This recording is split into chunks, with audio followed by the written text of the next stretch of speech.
Le philosophe Emerson écrivait « La confiance en soi est le premier secret du succès ».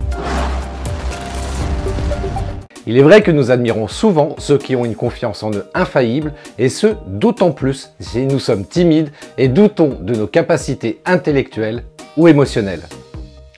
Cependant, même si nous n'atteignons jamais le charisme d'un leader, nous pouvons travailler sur certains aspects de notre personnalité afin d'acquérir une meilleure confiance en nous-mêmes et d'accéder ainsi à de meilleures relations interpersonnelles. Certains adultes manquent de confiance en eux-mêmes du fait d'une image de soi négative qui s'est formée durant leur enfance. En travaillant sur ce handicap et en consultant les spécialistes qui pourront les aider à avoir une meilleure image d'eux-mêmes, ils pourront regagner une meilleure confiance en eux. Mais il existe aussi des cas où des adultes perdent leur confiance en eux-mêmes après avoir essuyé plusieurs échecs consécutifs et n'avoir pas su gérer les conséquences. En ne tirant pas parti des échecs pour rebondir, mais en sombrant dans la culpabilité et le doute sur leurs propres compétences, ils peuvent en venir à perdre ensuite leur confiance en eux. Alors, est-il possible d'améliorer la confiance en soi? On peut effectivement travailler sur certains aspects de notre personnalité et sur notre comportement avec les autres pour améliorer notre confiance en nous. Par exemple, progresser à petits pas pour ne pas se décourager. Ainsi, lorsqu'on est timide, on peut commencer à adresser la parole à un inconnu une fois par semaine. Sortir, éviter de rester enfermé chez soi, plus on voit de monde, mieux c'est.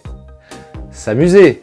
Lors d'une soirée en petit comité, proposer d'organiser une soirée à thème. Chanter ou réciter un texte devant un petit groupe pourra être une étape avant de s'inscrire dans une chorale ou une troupe de théâtre. Lors d'une prise de parole en public, regardez les gens dans les yeux et ou balayer l'assemblée du regard. Pensez à garder le sourire. On peut aussi apprendre à travailler sur la respiration.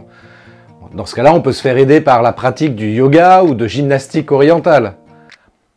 Observez les autres, ceux qui sont très à l'aise, mais comment font-ils? Apprendre à gérer certaines émotions comme la timidité, les complexes, etc. D'ailleurs, le coaching peut être une aide très précieuse dans ces démarches. Donc si vous êtes intéressé, moi ce que je vous invite à faire, c'est à me contacter directement sur christophetrain.fr. Prenez un rendez-vous offert avec moi de 45 minutes et je vous aiderai à développer votre confiance en soi justement pour avoir de meilleures relations et une vie beaucoup plus épanouie. On se dit rendez-vous à très bientôt. Ciao.